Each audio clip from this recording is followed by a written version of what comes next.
Hi, everyone. Welcome to the Frontline Advantage. We have an exciting guest today, Amar Patel from Balboa Nephrology, based in San Diego, California. Welcome, Amar. Thanks for Vivek. Thanks for having me. Appreciate it. Fantastic. Yeah. We're super excited because you actually have a deep interest in this space. You were one of the first people I talked to about the care and need and value of engaging the frontline workforce, specifically in your situation, people working in a healthcare environment. Would love to learn, where did your interest come from? Yeah, I think generally speaking, I like to call myself a people person. And so getting to know people better, getting to know their strengths, their weaknesses, their interests helps when you're working alongside with them. I think that's kind of where it stems from. When you say people person, so many people often think of the executives, what are their needs and desires for the company. What specifically inspires you about maybe the people that have been disadvantaged or haven't had a voice traditionally? Well, I think everyone has something to offer. I think whenever someone is interviewing or applying for a position, there's a reason they're coming to you, or maybe you as the employer is finding them. There's a reason that our paths are crossing. And it's about really doing our best to extract some of that happens naturally. And not all the time does that occur when you're having a task to do every day and it's the similar task. It's really about allowing people to grow within their role to help you understand there's inefficiencies, there's efficiencies as well. And so allowing them to almost have a little bit of free range, so to speak, helps all aspects of what we think we do in the healthcare space, specifically with kidney disease. And this idea that it helps everyone and that's beneficial to the organization. Can you talk specifically about anything you've noticed in your own experiences at Balboa where that's actually occurred? Yeah, I mean, I think recently with Balboa, we're being a little more intentional about this exact specific topic we're talking about. And the number one thing I think has changed over the last last few months to a year or so is just having more people present. Executives being showing face at different office locations, showing that they're listening, hearing people that are doing the work we need to be done, whether it's a front office, whether it's a medical assistant, whether it's a referral specialist, research coordinator. I mean, every one of these people are so important to what we do. And it's, often for a while, I think it was primarily what do the doctors need? And that is important, but our company is not just doctors. Our company is everybody from the CEO, president, down to whatever you want to call, not necessarily the lowest position, because I like to think we're all equal. Because without my medical assistant rooming a patient and greeting a patient with a warm smile, I'm not able to go in there and help take care of them. So every single person is just as important. We like to function as a well-oiled machine. And what's your role specifically within Balboa? So I'm a full-time clinical nephrologist. I do what most of the other doctors do, but I also have a position where I'm director of Balboa Care. And really what that means is I help improve efficiencies, create easy buttons, both for the patients as well as the patients. We want to do better, create more time, even though we feel like we're behind, kind of like everyone feels, but we want to make sure that, we can complete the work that needs to be done, but at the same time, enjoy our day while doing it, because we do feel we're doing something great. And is this something that you felt has been at Balboa throughout your time? Was there a specific catalyst or moment where there was a deep interest in the culture and everyone being equal? How did that come to be? Yeah, that's a good question. I mean, I've been here for 3 years, and Balboa Nephrology is going to be celebrating our 50th year of existence. And so I think what has happened from growing from a few partners to now, a company with about 250 employees and physicians, one thing we've realized is it's not, number one, it's not easy to say one thing and have it done. A lot of education, a lot of oversight, as well as communication back and forth needs to occur to have that occur, as we are in multiple offices, pretty much from Orange County down to Mexico and as far east as Arizona. And so there's a lot of different um, local markets that have different factors, and it's about understanding those markets to play where to a point where we need to spend more resources or time or energy into specific things, whether it's making sure parking is accessible for patients with potential special needs, handicaps, or a ride to share location versus another location where just a building or anything else has some shortcomings. Every place is different, and at the end of the day, it's about making it easy, comfortable, and safe for patients to feel. Coming here is making them feel better. Nice. So there are a couple things it sounds like you're saying there, that by taking care of your people, it actually helps take care of patients. That, this is an organization that experienced some pretty rapid growth and has expanded dramatically just from the San Diego area. And some things that you were doing to help with that were related to communication and oversight.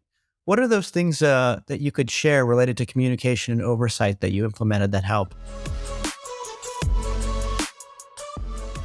Yeah, I think one thing that came about was a lot of touch points occur with being in the healthcare field.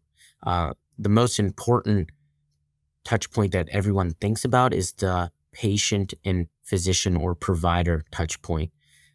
Now, that may be where revenue is generated on a billable visit, but that's actually not the most important, because to get to that level, someone needs to call, someone needs to have a referral. A PCP's office needs to be in touch with our office to say, did you get all the materials, the facts, the clinical demographics, whatever it is. And then from there, our staff needs to call the patient, and it needs to be in such a way where the patient feels like, wow, I'm being taken care of from that first point. And so one thing that we've recently implemented was just everybody in the organization needs to know more about kidney disease. We can't have people making these touch points and not know what the kidneys do, where the kidneys are located. This kind of thing is extremely important to us. And so we've implemented through one of the local kidney organizations, all of our employees need to become a kidney coach. And it's, kind of a program where we give them educational material from this program, and they go through it. And once they've quote unquote graduated from it, that's when we feel more comfortable. At least they have the basic knowledge to answer any questions patients may have, because honestly, those questions start at that first phone call. And it may be 4 or 5 touch points before the physician actually sees the patient. And those touch points continue to happen throughout our patient's journey. That's really interesting. How do you decide on what initiatives to pursue? Like you talked about with the example, of course, you deal in the space with kidneys. Everyone who works at Balboa, you'd like to have had knowledge of kidneys in some way. How did you decide on that initiative, and how do you measure success with these types of initiatives? Yeah, I think that's basically being present and listening to our employees.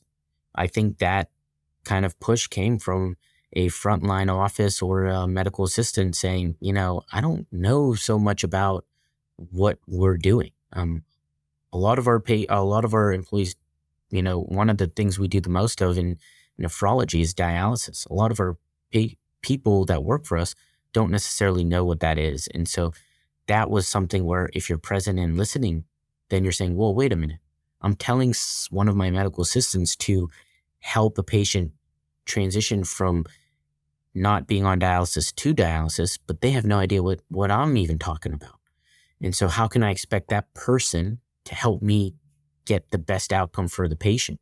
And that's where we, just by listening and being present, said, well, we need to educate our staff more, including our patients, but our staff need to be educated so that they can make a smoother transition for our patients.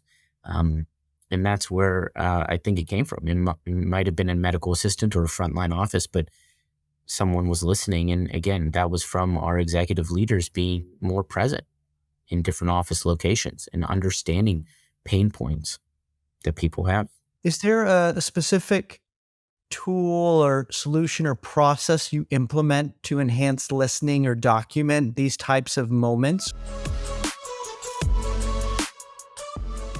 Yeah, I mean, I think a lot of that has been accomplished just in general corporate structures, 90-day meetings, performance improvement plans when something happens, those kind of things taken from just general corporate culture. Um, and I think that's primarily where we're at, but I know that it would be great to grow more of that. And maybe there is that live feedback, i.e. Team Force AI. I think something with, as I've learned more in our conversations, it seems like there is definitely a market, and it's for people that want to do better for their own company to enhance their product service, whether it's selling a product or giving a service, or even a software as a service, so to speak. So I think that's kind of where potentially Balboa can be on the horizon, outside of what we're traditionally doing, that is kind of the same in other cultures or corporate cultures.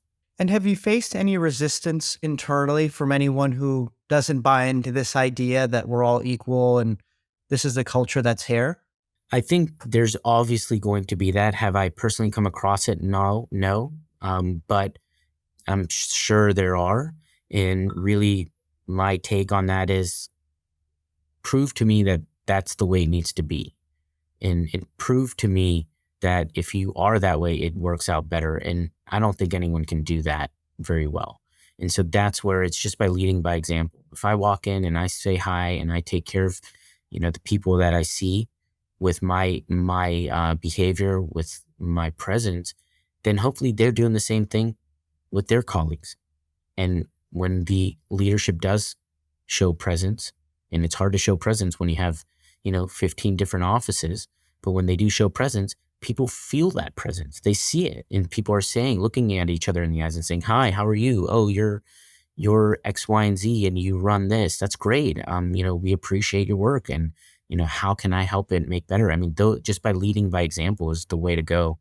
And so I don't think people can really argue that, because it's been shown to be helpful.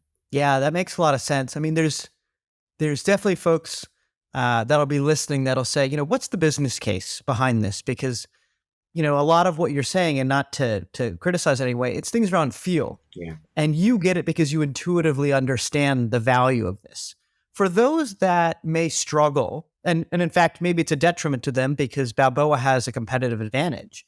But for those that try to better tie the idea of this importance on listening and culture and continuous feedback to business results, what would you say are some of the ways to make that convincing case internally around this type of importance? Yeah, I mean, for us, we our revenue comes directly from seeing a patient.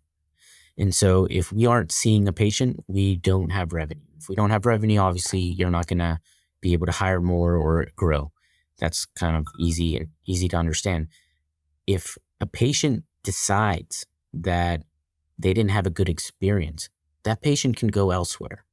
And sometimes that elsewhere may be another Balboa nephrology location or another physician, but that's an inconvenience to that patient because they live somewhere. They live close to the location they're going. And so essentially, they'll go to a competitive place. The theme of this is also that a great idea can come from anyone. You covered some of that already when you talked about ideas like parking spots and ideas coming in internally that with execs around listening, being present, and them hearing from other folks within the company about different ideas. Are there any other specifics you want to share about great ideas coming from different people in the organization? Yeah, I think, when you align vision, culture, values with people's own vision, culture, and values, when those align, everything becomes pretty easy. And one of the best examples of this is about, I think, maybe 8 years ago or 9 years ago, one of our medical assistants showed some of that, showed interest regarding kidneys and how to help people do better with their life. And over time, that person has grown from a medical assistant role for a few doctors to doing more and more. And I believe now she's, assistant vice president of operations. And so she not only manages some clinics, but she also helps improve these efficiencies because she understands where the pain points are at the different levels of taking care of a patient. And so that's the best example is we want people to grow within their role. We want people to bring out what we want to bring out the best of people and then not only help foster that, but then help position themselves to get into roles where it's not only helping us, but it's probably more important, helping themselves. It reminds me of an example in the distribution space for us where this is a company where they had seen the CFO cut tuition reimbursement for people working in warehouses and distribution centers. And the justification was that it's not required for the job. And while that may be true, what we had found was that the number one cause of avoidable turnover, uh, based on statistics, was growth and development opportunities. Yeah. And these growth and development opportunities were not related specifically, of course, to the job. They were cross-training, personal edification for the sake of learning, tuition reimbursement. And not only did we find this direct research, there were articles from other third-party sources indicating other companies that had initiated these types of growth and development opportunities like you're talking about, and that had actually led to higher retention and lower turnover. And so sometimes these types of ideas like you're bringing up, they're almost counterintuitive. You're like, why would we want to encourage someone to maybe leave this place or ideally, maybe do a different role within here, but maybe they want to go do something else. And by encouraging people to pursue their passions, their vision, but in whatever they're doing at your organization, giving it their absolute best is an ultimate win, it sounds like, for everybody. And, if that person in particular is not a fit, at least they have good things to say about your organization when they do something else, whether they leave that review online, whether they have that conversation at the water cooler, whatever it may be. And so I think that's a really great long-term view of the importance of all of this, that it's not just, hey, how do we make that quick buck? That's really important what you're talking about. Yeah, no, I think that's absolutely right. I think, if you're not going to stay with us at Balboa, when you leave, we want you to leave with feelings that it wasn't a fit for yourself or us as an organization, not necessarily the work you did or, or the actual having negative feelings about it. Yes, we want you to leave if you think that's the best for you. And if we can help you succeed in your own personal journey, and that's great. And I think that kind of goes down to the core of being a physician or taking care of people.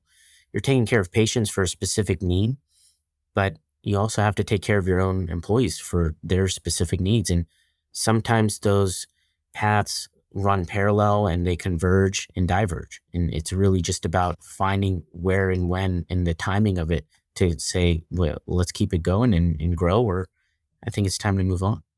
Fantastic. Really appreciate your coming on here today. Anything else you want to share with the world about your thoughts in Balboa? No, I mean, I think, I love what I do. I hope to do more of it. I hope to touch more people's lives. There's only so much time in a day, and creating time is kind of the key to success. And if I touch people's lives and I touch my employees' lives for them to do better, it's a great feeling. And it's sometimes lost in this day and age with a lot of stuff happening in the world. And so just kind of being present, remembering that stuff is crucial even when you're working hard. Fantastic. Thank you so much, Umar. Thanks, everyone, and we'll see you next week.